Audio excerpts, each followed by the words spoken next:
It was a lively Sunday afternoon at the bustling Crystal Haven Mall. Families were out enjoying their weekend, teenagers roamed in groups, chatting and laughing, while shoppers browsed through the countless stores. The air buzzed with energy, a blend of cheerful laughter and the steady hum of a busy shopping hub. Among the crowd was someone who would soon become the center of an unexpected story. Jackson Miller, famous real estate investor at age 45, decided to visit the bustling Crystal Haven Mall, which he had recently added to his growing portfolio. Dressed casually in jeans, a t-shirt, and a bright red MAGA hat, Jackson wanted to blend in and observe the mall's operations without drawing attention. The mall was lively, filled with families, teens, and shoppers enjoying their weekend. Unfazed by occasional curious glances at his hat, Jackson strolled through the property, admiring the businesses and vibrant atmosphere. As Jackson Miller wandered through the mall, his bright red MAGA hat quickly caught the attention of several shoppers, including Emily Carter, a frequent visitor. Emily couldn't ignore the sight of the hat, which she viewed as a provocative and divisive symbol. Her initial discomfort quickly escalated into agitation, as she felt it represented beliefs she strongly opposed. While others merely cast curious glances, Emily's frustration grew, and she resolved that something had to be done about what she perceived as an unwelcome display in a public space. Emily Carter, unable to tolerate the sight of Jackson Miller's MAGA hat any longer, decided to take matters into her own hands. Spotting a nearby security guard, Mark Davidson, stationed near the food court, she approached him with a determined stride. Her expression was stern, and her voice carried urgency as she addressed him. "Excuse me, officer," Emily began, pointing toward Jackson, who was browsing at a kiosk. "That man's hat is offensive and making people uncomfortable. You need to do something about it." Mark, known for his calm demeanor and preference to avoid unnecessary confrontations, glanced in the direction Emily indicated. He saw Jackson standing casually, seemingly unaware of the growing attention his hat was attracting. Mark replied carefully. "I don't believe wearing a hat violates any mall policies." Emily's frustration only intensified at his response. Crossing her arms, she raised her voice slightly, drawing the attention of nearby shoppers. "It's not just a hat, it's a political statement. People like me feel unsafe seeing it here. You're responsible for ensuring everyone feels comfortable." Faced with Emily's insistence, Mark sighed inwardly. Though he wanted to avoid escalating the situation, her persistence left him with little choice but to address the matter with Jackson directly. Mark Davidson, the mall security officer, approached Jackson Miller reluctantly, knowing the conversation ahead would be difficult. Adjusting his posture to appear composed, he walked up to Jackson, who was casually examining items at a kiosk. "Excuse me, sir," Mark began, his tone respectful but firm. "I need to ask you to remove your hat or leave the premises. We've received complaints from shoppers who find it offensive." Jackson turned to face Mark, his expression calm but clearly puzzled. "Complaints?" he asked evenly. "About what? It's just a hat." Mark shifted uneasily, glancing over his shoulder to where Emily Carter stood, arms crossed, her gaze fixed on the interaction with a look of expectation. "Some people find it offensive," Sir Mark explained. "I'm just doing my job and addressing the complaint. It's not personal." Jackson's lips curled into a faint smile, and his calm demeanor remained unshaken. "I see. So what policy are you enforcing here? Can you show me where it says I can't wear this hat in your mall?" Mark hesitated, realizing he didn't have a clear answer. "We try to maintain a comfortable environment for everyone," he offered vaguely, his voice losing a bit of confidence. "Well," Jackson replied firmly, "I'm not leaving. I've done nothing wrong, and unless you can show me a specific policy, I don't see why I should comply." The firmness in Jackson's tone caught Mark off guard. He could sense that this wasn't going to be resolved easily. Feeling the weight of Emily's demanding presence and Jackson's calm authority, Mark knew the situation was quickly spiraling beyond his ability to handle it without further escalation. Mark Davidson, feeling the pressure of the situation and realizing he couldn't resolve it alone, reluctantly radioed for Sarah Green, the mall manager. As the mall was bustling on a busy Saturday afternoon, Sarah was already juggling several responsibilities, and the call about a hat complaint immediately tested her patience. However, she made her way briskly to the scene, her expression reflecting a mix of irritation and determination. By the time Sarah arrived, a small crowd had formed, their murmurs of curiosity adding to the tension. Emily Carter was the first to approach Sarah. Her face was flushed with frustration, and her tone carried an air of authority as she began her tirade. "Are you the manager?" Emily asked sharply, not waiting for a response before continuing. "This man's hat is offensive, and it's making people uncomfortable. I've already spoken to security, but they're not taking appropriate action. Something needs to be done." Sarah turned her attention to Jackson Miller, who stood calmly amidst the unfolding chaos. His arms were crossed, and his expression remained unbothered. He gave Sarah a slight nod as she approached, acknowledging her arrival without a hint of hostility. "Sir," Sarah began, her tone firm but attempting to remain professional. "I've been informed about the situation, and I need to ask you to either remove your hat or leave the premises. We aim to maintain a comfortable environment for all of our shoppers, and this has clearly caused a disturbance." Jackson raised an eyebrow and replied evenly, "I see. And what exactly is the disturbance here? I'm just walking around the mall, minding my own business. How is that making people uncomfortable?" Sarah sighed, her irritation beginning to show. "It's not about what you're doing, sir. It's about what you're wearing. Your hat is seen as divisive by some shoppers, and we need to ensure everyone feels welcome here." Jackson's expression didn't waver. "With all due respect," he said, "I've done nothing wrong and I'm not violating any mall policies. If you're enforcing a rule, I'd like to see it in writing." The quiet confidence in Jackson's voice unnerved Sarah. She glanced toward Emily, who was watching the exchange with an expectant look, clearly hoping Sarah would take swift and decisive action. Feeling the pressure from both sides, Sarah pressed on. "Sir," she said, her voice hardening, "I'm not going to debate this with you. The fact is, your presence is causing discomfort, and it's my job to address it. If you refuse to comply, we'll have to escalate this further." Jackson's calm demeanor didn't falter.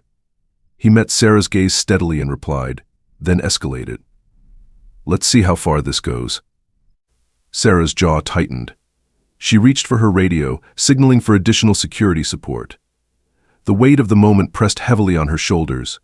She had dealt with difficult customers before, but something about Jackson's composed confidence made this encounter different.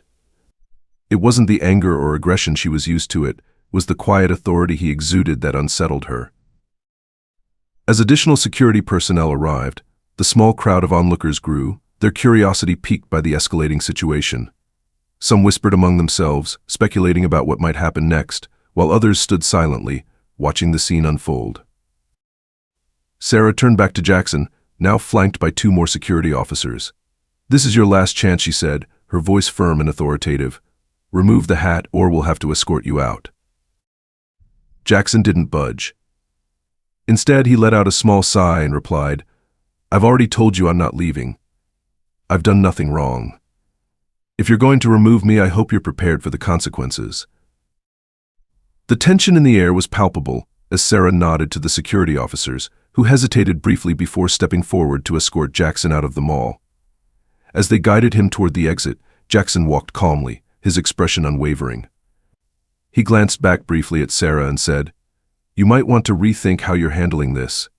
It's not going to end the way you think." Emily Carter watched with satisfaction as Jackson was led away, her arms crossed and a small, triumphant smirk on her face. Sarah, however, couldn't shake the nagging feeling that something was amiss. She had handled countless incidents during her time as a manager, but this one felt different. There was a sense of finality in Jackson's words that left her unsettled. As the crowd began to disperse, Sarah turned back toward the main concourse, her frustration simmering beneath the surface. She had other responsibilities to attend to, and the last thing she wanted was to dwell on an incident over a hat.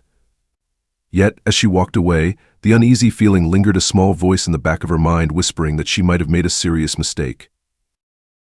As Jackson Miller was escorted toward the exit of Crystal Haven Mall by the security team, he remained calm, his steady demeanor in stark contrast to the tension surrounding him.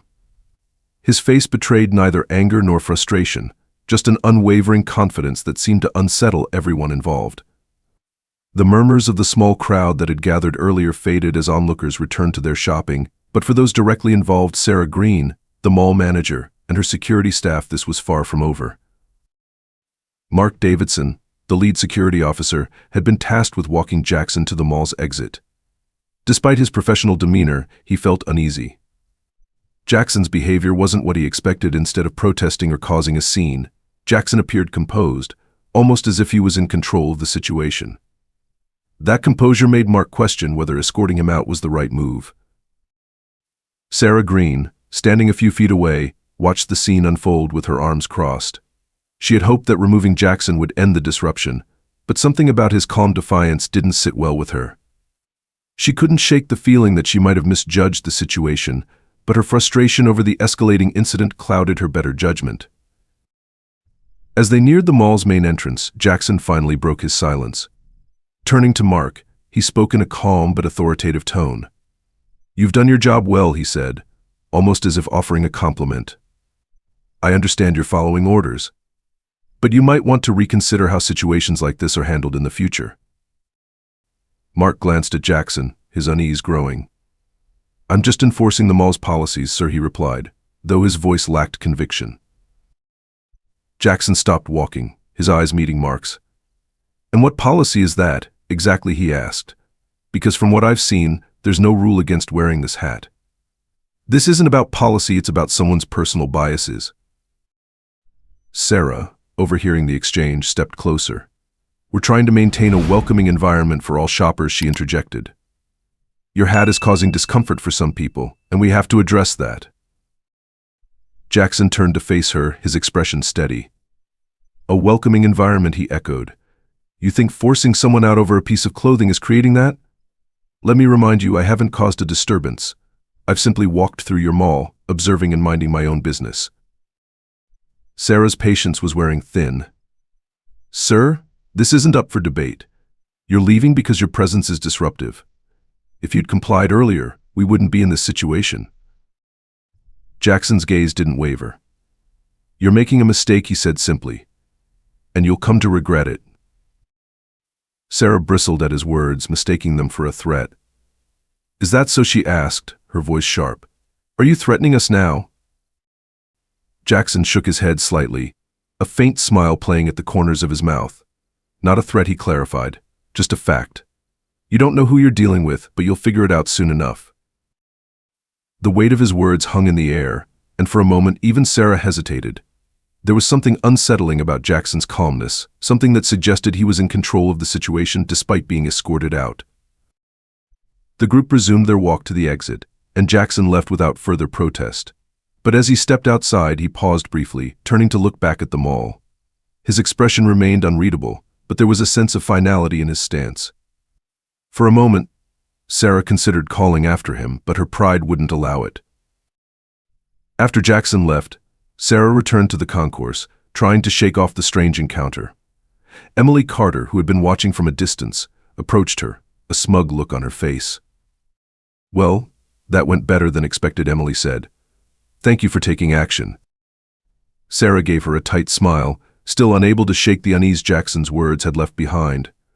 "We did what we had to," she replied. However, Mark Davidson wasn't as convinced. As he returned to his post, he replayed the interaction in his mind. Jackson's calmness, his refusal to be rattled, and the quiet authority in his voice all pointed to something more than just a disgruntled shopper. Mark had dealt with countless confrontations in his time as a security officer, but this one felt different. The rest of the day passed uneventfully, but the incident lingered in the minds of everyone involved. That night, Sarah lay awake, her thoughts consumed by Jackson's parting words. There was something about his tone, the confidence with which he spoke, that unsettled her more than she cared to admit. She tried to brush it off as a routine encounter, but the nagging doubt wouldn't go away. The following morning, Sarah arrived at the mall early, hoping to put the previous day's events behind her. But as she settled into her office, she noticed an urgent email from the corporate office marked priority. Her stomach tightened as she opened it. The email, addressed to Sarah and the security team, instructed them to report to a conference room for an emergency meeting with corporate leadership. The tone of the message was stern, and Sarah's unease grew with every word she read. By the time the meeting began, the atmosphere was tense. Sarah, Mark, and the other security officers sat silently as David Sterling, a representative from corporate, entered the room. His expression was serious as he took his place at the head of the table. "We need to discuss an incident that occurred yesterday," David began, his tone sharp. The man you escorted out of the mall was not just a shopper. He is Jackson Miller, the new owner of Crystal Haven Mall. The room fell silent, the weight of David's words hitting everyone like a freight train. Sarah felt her face grow hot as the realization sank in. David continued, his voice unwavering. Mr. Miller has expressed his deep disappointment with how he was treated. This behavior is unacceptable and does not reflect the values we expect our staff to uphold. As such, there will be immediate consequences for those involved. Sarah tried to defend herself, but David cut her off. This isn't up for debate. You allowed personal biases to dictate your actions and failed to de-escalate the situation. Effective immediately, your position as mall manager is terminated. Mark and the other security officers were spared termination, but were ordered to undergo additional training. David made it clear that any further incidents would not be tolerated. As the meeting ended, Sarah left the room in a daze, the full weight of her actions crashing down on her. Meanwhile, Mark reflected on the lessons learned, vowing to approach future situations with more professionalism. For Jackson Miller, it was never about vengeance. It was about ensuring fairness and professionalism in a space he now owned. His calm defiance had been more than an act, it was a lesson in leadership and the consequences of making assumptions. The following day, an email marked urgent arrived in the inboxes of Sarah Green, the mall manager, and her security team. It summoned them to a conference room for an emergency meeting with corporate leadership. Sarah, still unsettled from the events of the previous day, couldn't help but feel a growing sense of dread. She had replayed the incident with Jackson Miller over and over in her mind, but she reassured herself that she had acted in the mall's best interests. The atmosphere in the conference room was tense as the staff gathered, with whispers of speculation about the purpose of the meeting. When David Sterling, a senior representative from the corporate office, walked in, the room fell silent. His expression was grave, and his tone carried an unmistakable weight as he began to speak. "We need to address an incident that occurred yesterday at Crystal Haven Mall," David said firmly, scanning the room. "The man you removed from the premises was not just a shopper. He is Jackson Miller, the new owner of this property." A wave of shock swept through the room. Sarah felt her stomach drop, her face flushing with heat as the realization hit her. Mark Davidson and the other security officers exchanged uneasy glances, their earlier confidence crumbling under the weight of David's words. David continued, his tone sharp. "Mr. Miller has expressed his profound disappointment in how he was treated. The actions taken yesterday were not only unprofessional but also entirely unacceptable. This situation is a direct reflection of poor judgment and a failure to uphold the values we expect from our staff." He turned his attention to Sarah, his gaze piercing. "As the mall manager, it was your responsibility to lead by example and de-escalate the situation. Instead, you allowed personal biases to influence your decision-making, leading to a serious breach of trust. Effective immediately, you are relieved of your position." Sarah opened her mouth to protest, but the words wouldn't come. She sank back into her chair, overwhelmed by the gravity of the consequences. David then addressed the security team. "While I understand that you are acting under direction, this does not absolve you of accountability. You will undergo additional training to ensure such mistakes do not happen again. Consider this your only warning." The meeting ended with an air of finality, leaving Sarah and the team to reckon with the consequences of their actions. The emergency meeting had come to a close, but the atmosphere in the room was thick with tension. Sarah Green, the now former manager of Crystal Haven Mall, sat in stunned silence as the weight of the situation began to settle in. David Sterling's sharp and deliberate words continued to echo in her mind, leaving her grappling with the reality of her dismissal. Just moments earlier, David had delivered the verdict with unwavering authority. "Sarah, as the manager of this property, you were entrusted with upholding our values of fairness, professionalism, and respect for all patrons. Yesterday, you failed in that duty. Your actions were not only unprofessional but demonstrated a lack of judgment unbecoming of your position. Effective immediately, you are relieved of your responsibilities." Sarah had felt the world beneath her shift. She had dealt with countless difficult situations during her tenure, but none had ended like this. She had dismissed Jackson Miller as just another problematic customer without a second thought. Never in her wildest imagination did she think he was the new owner of the mall. Now her actions had cost her not only her job but also her professional reputation. She glanced around the room, her face flushed with a mix of embarrassment and disbelief. The security officers Mark Davidson and Jenny Harper looked equally uneasy. Though they hadn't faced outright dismissal, they weren't walking away unscathed. David had turned to them after addressing Sarah, his tone softening slightly but remaining firm. "Mark and Jenny, I recognize that you were acting under the direction of your manager, but that does not absolve you of responsibility. As employees of this mall, you are expected to treat every patron with respect, regardless of personal biases or outside pressure. Your behavior yesterday fell short of that standard." Both officers nodded silently, guilt evident in their expressions. Mark, who had approached Jackson directly during the incident, replayed the scene in his mind, Jackson's calm but unwavering defiance and his own internal hesitation. Jenny, who had been called in to support the situation, felt the sting of her complicity. They hadn't questioned the directives they were given, but now they realized how flawed those decisions were. David continued, "To ensure this does not happen again, you will both be required to undergo mandatory training on customer relations, conflict resolution, and our company's values. This is your opportunity to learn and grow from this incident. However, consider this your only warning. Any further lapses in judgment will result in immediate termination." Mark and Jenny exchanged uneasy glances but nodded in agreement. They were relieved to have been given a second chance but understood the gravity of the situation. Their actions had contributed to the mistreatment of their new employer, and the repercussions could have been far worse. After the meeting, David asked Sarah to remain behind for a private conversation. She lingered in the now empty conference room, her thoughts racing. When David finally spoke, his tone was less confrontational but still firm. "Sarah, I understand that managing a mall is a challenging job, and you've likely dealt with countless difficult situations during your time here. However, this incident wasn't just about a mistake, it was about leadership. You allowed personal biases and external pressures to dictate your actions. That's not the kind of leadership we can tolerate." Sarah, struggling to find her voice, finally spoke up. "I understand, Mr. Sterling. I made a mistake, but I didn't intend for it to escalate like this. I thought I was acting in the best interests of the mall." David nodded but didn't soften his stance. "Intentions matter, Sarah, but outcomes matter more.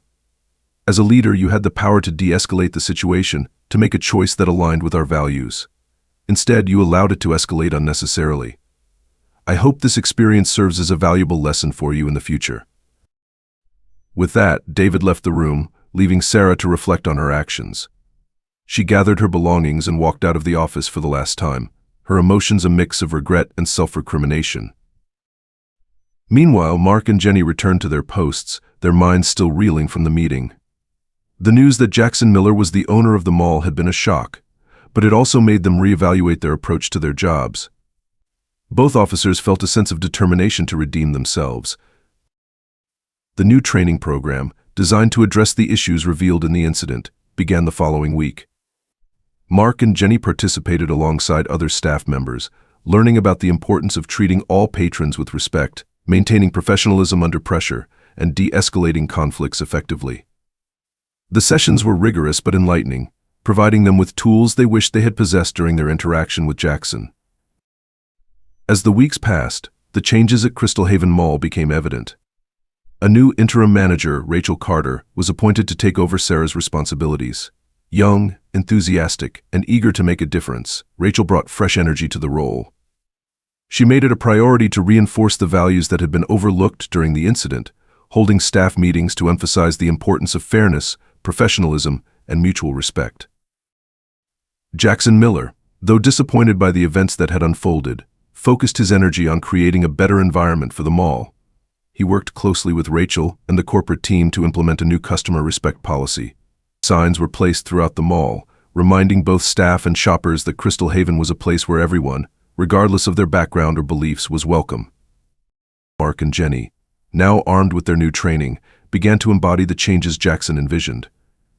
They approached their roles with renewed professionalism, ensuring that every interaction reflected the values they had learned. Their newfound confidence and commitment didn't go unnoticed. Shoppers and fellow staff members alike appreciated the improved atmosphere they helped foster. For Sarah, The experience served as a humbling reminder of the importance of leadership and the dangers of letting personal biases influence professional decisions. Though she no longer worked at Crystal Haven Mall, she resolved to carry the lessons from this incident into her next role, wherever that might be. In the end, the incident that began with a misunderstanding and poor judgment became a turning point for everyone involved. Jackson's calm defiance had sparked a chain of events that ultimately led to positive change, setting a new standard for professionalism and respect at Crystal Haven Mall. Through accountability, training, and a commitment to doing better, the staff had an opportunity to grow, and the mall was on its way to becoming a place where everyone truly felt welcome. Jackson Miller, determined to turn the unfortunate incident at Crystal Haven Mall into a catalyst for positive change, introduced a comprehensive new customer respect policy across all his properties. Drawing from his own experience of being unfairly judged and removed, Jackson emphasized that the policy was not merely a set of rules, but a statement of values he believed every mall should uphold: professionalism, impartiality, and mutual respect. In the weeks following the incident, Jackson worked closely with corporate leadership to design the policy. Its core principles focused on creating a welcoming environment where all patrons, regardless of their appearance, beliefs, or background, felt safe and respected. Jackson wanted to ensure that no customer would ever experience what he had: a situation driven by personal biases rather than fairness.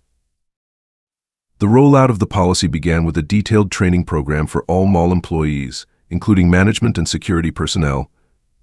The sessions were designed to educate staff on the importance of maintaining professionalism and treating every individual with dignity, even in challenging situations. Special emphasis was placed on de-escalation techniques and unbiased decision-making, ensuring employees were equipped to handle conflicts without letting personal opinions interfere. Jackson also implemented clear signage throughout the malls, reinforcing the values of respect and inclusivity. The signs, placed in strategic locations like entrances, food courts, and customer service desks, carried a simple yet powerful message: everyone is welcome here. We strive to create a safe and respectful environment for all. These reminders served not only to reassure customers but also to hold staff accountable for upholding the mall's new standards. In addition to the training and signage, Jackson prioritized open communication with employees. He organized town hall-style meetings at each property, where staff members could voice their concerns, share ideas, and ask questions. During these sessions, Jackson shared his vision for the malls, emphasizing that professionalism and impartiality were not just good for business but essential for fostering a positive community atmosphere. He encouraged employees to embrace these values, assuring them that their efforts would make a tangible difference in the lives of the customers they served. Jackson's leadership style resonated deeply with the staff. His calm demeanor, willingness to listen, and clear commitment to fairness inspired a sense of trust and accountability. Employees began to see the policy not as a mandate but as a shared responsibility to create an environment that reflected the values Jackson stood for. As the new policy took effect, noticeable changes began to emerge across Jackson's properties. At Crystal Haven Mall, in particular, the atmosphere became more positive and inclusive. Security officers Mark Davidson and Jenny Harper, who had been directly involved in the incident with Jackson, approached their roles with newfound professionalism and empathy. Their interactions with customers were warm and respectful, reflecting the training they had received. Shoppers, too, felt the difference. Families, teens, and individuals from all walks of life remarked on the welcoming atmosphere, and many expressed appreciation for the visible efforts to promote respect and inclusivity. The mall, once the site of a tense confrontation, became a space where people felt truly valued. For Jackson, the transformation was deeply rewarding. While the incident had initially been a source of disappointment, it ultimately became an opportunity to lead by example and implement lasting change. By setting clear expectations and fostering a culture of respect, Jackson ensured that his malls were not just places to shop but welcoming spaces for all. The implementation of Jackson Miller's new customer respect policy marked the beginning of a profound cultural shift at Crystal Haven Mall and his other properties. What had started as a response to an unfortunate incident quickly transformed into an opportunity to redefine the atmosphere of the mall, making it a space where professionalism, inclusivity, and mutual respect were the cornerstones of its operation. One of the first steps in this transformation was a series of mandatory training programs for all employees, from management to security and customer service staff. These programs were carefully designed to address the underlying issues exposed by the incident, focusing on topics like conflict resolution, de-escalation techniques, and unbiased decision-making. The sessions emphasized the importance of treating every patron with dignity, regardless of their background or personal beliefs. By equipping employees with these skills, Jackson ensured they had the tools needed to navigate challenging situations with professionalism and empathy. Alongside the training, Jackson introduced visible changes to the mall's physical environment. Large, strategically placed signs were installed throughout the property, bearing messages like "Everyone is welcome here," and "We strive to create a safe, respectful environment for all." These signs served as constant reminders of the mall's commitment to inclusivity and professionalism. For customers, they were a reassurance that the mall was a place where everyone could feel valued and respected. For employees, the signs reinforced their responsibility to uphold these principles in their daily interactions. The impact of these changes was immediate and noticeable. Staff attitudes began to shift as they embraced the new expectations. Employees who had previously seen their roles as routine tasks now approached their work with a renewed sense of purpose. Security officers like Mark Davidson and Jenny Harper, who had been at the center of the incident with Jackson, became shining examples of this transformation. Both officers had participated in the training sessions and took the lessons to heart, striving to improve their interactions with customers. Mark and Jenny started greeting shoppers with genuine warmth, offering assistance whenever needed and resolving conflicts with calm professionalism. Their change in demeanor set a tone for the rest of the staff, who began to follow their lead. From the customer service desk to the food court, employees engaged with shoppers more attentively and respectfully, fostering a sense of trust and community within the mall. The customers, too, began to notice and appreciate the changes. Families returning to Crystal Haven Mall commented on the friendlier atmosphere, noting that the staff seemed more approachable and eager to help. Teens hanging out with friends felt welcomed rather than monitored, and individuals from all walks of life observed how the mall had become a more inclusive space. The environment, once overshadowed by the tension of the incident, was now filled with positivity and mutual respect. Behind the scenes, Jackson remained deeply involved in the transformation. He made regular visits to the mall, observing how the changes were taking shape and speaking directly with employees and customers. During these visits, he often sat down with staff members to hear their thoughts and feedback, ensuring they felt included in the ongoing improvements. His hands-on leadership style inspired confidence among the team, reinforcing their belief that the new policies were not just about correcting past mistakes, but about building a better future. At the same time, Jackson worked closely with the new interim manager, Rachel Carter, who had been appointed to replace Sarah Green. Rachel brought a fresh perspective and boundless enthusiasm to her role, quickly earning the respect of her team. She held regular staff meetings to discuss the progress of the cultural shift, celebrating successes and addressing any lingering challenges. Her proactive approach helped solidify the new values within the mall's operations, ensuring that they became an integral part of the workplace culture. One of Rachel's most notable initiatives was the creation of a customer-first program, which rewarded employees for outstanding service and professionalism.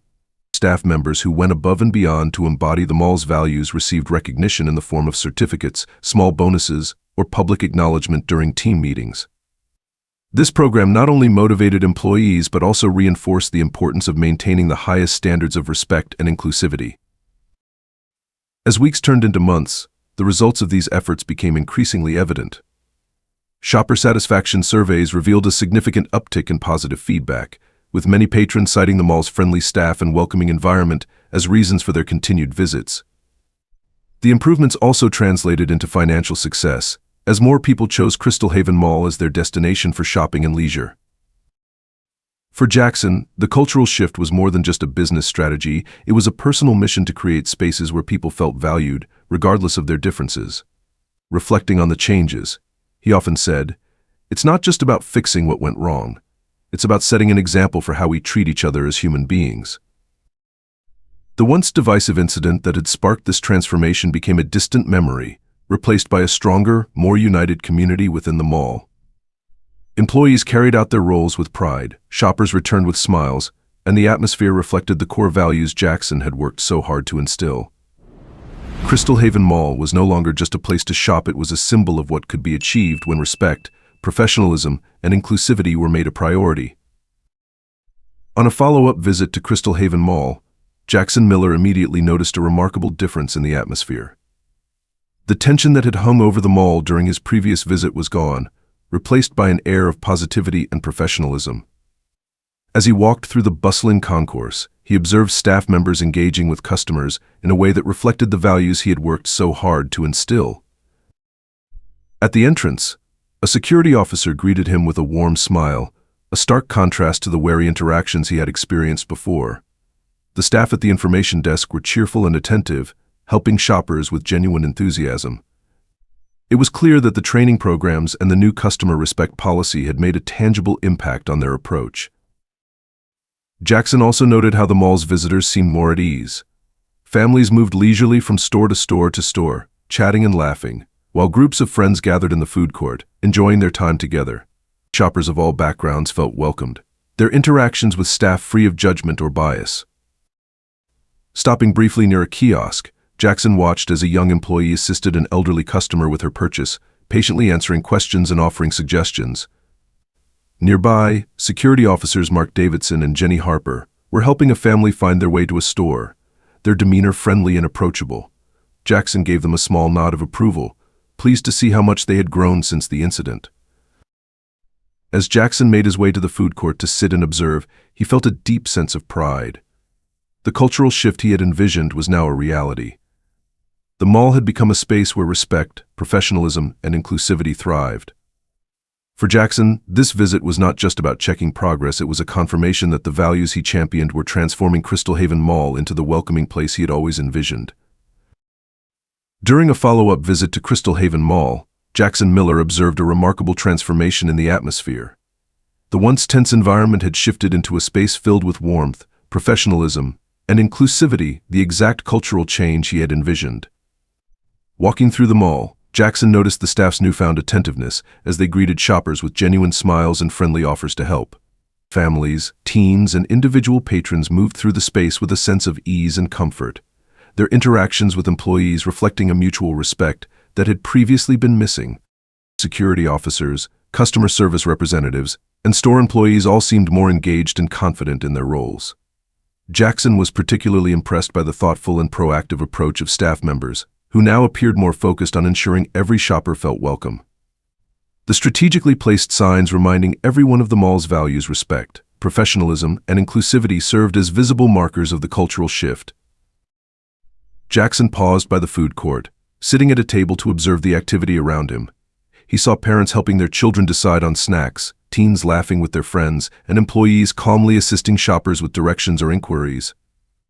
The vibrant, welcoming atmosphere reassured Jackson that the changes he had implemented were not just surface-level fixes but genuine improvements that aligned with his vision. Security officers Mark Davidson and Jenny Harper had come a long way since their involvement in the incident with Jackson Miller. The mandatory training programs they completed had reshaped their approach to their roles, instilling in them a deeper understanding of professionalism, empathy, and conflict resolution. Now, their interactions with shoppers demonstrated a level of warmth and attentiveness that was noticeably different from before. Mark, who had previously handled situations with cautious detachment, now greeted visitors with a friendly smile and a genuine willingness to assist. Whether it was offering directions or simply engaging in polite conversation, he made an effort to ensure shoppers felt valued and safe.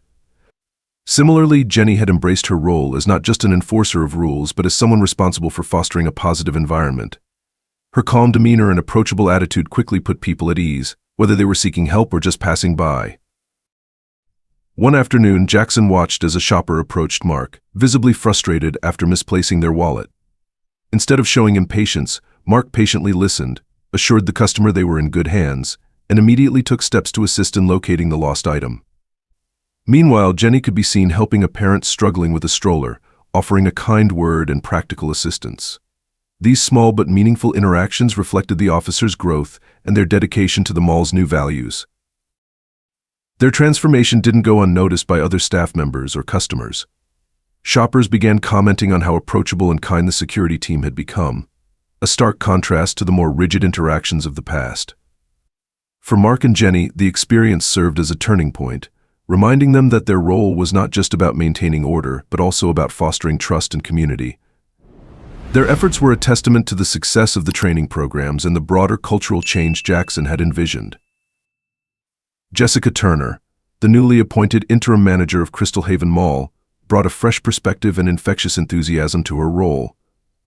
Stepping into the position after the previous manager's dismissal, Jessica quickly established herself as a leader committed to fostering the positive changes already underway. With her approachable demeanor and proactive attitude, she immediately earned the trust and respect of the staff. In her first team meeting, Jessica shared her vision for the mall, emphasizing the importance of maintaining the welcoming and inclusive environment that had begun to take shape. "This is a fresh start for all of us," she said with a confident smile. "We have the opportunity to set a new standard, one where respect, professionalism, and community are at the heart of everything we do." Jessica worked closely with Jackson Miller and the corporate team, ensuring the new customer respect policy was implemented seamlessly. She encouraged open communication among employees, holding regular feedback sessions where team members could voice concerns or share ideas for improvement. Under Jessica's leadership, staff morale improved noticeably, and the mall continued to thrive. Her dedication to building on the positive momentum served as a cornerstone for the mall's transformation, setting it on a path of lasting success. As the story of Crystal Haven Mall's transformation comes to a close, it leaves us with an important reminder about the power of respect, understanding, and growth. Have you ever faced a situation where you were unfairly judged or treated based on an assumption? How did it shape you or those around you? We'd love to hear your story. Share your experiences in the comments below, and let's start a conversation about the value of empathy and positive change. If this story inspired you, don't forget to like, subscribe, and hit the notification bell for more real-life tales that spark reflection and action.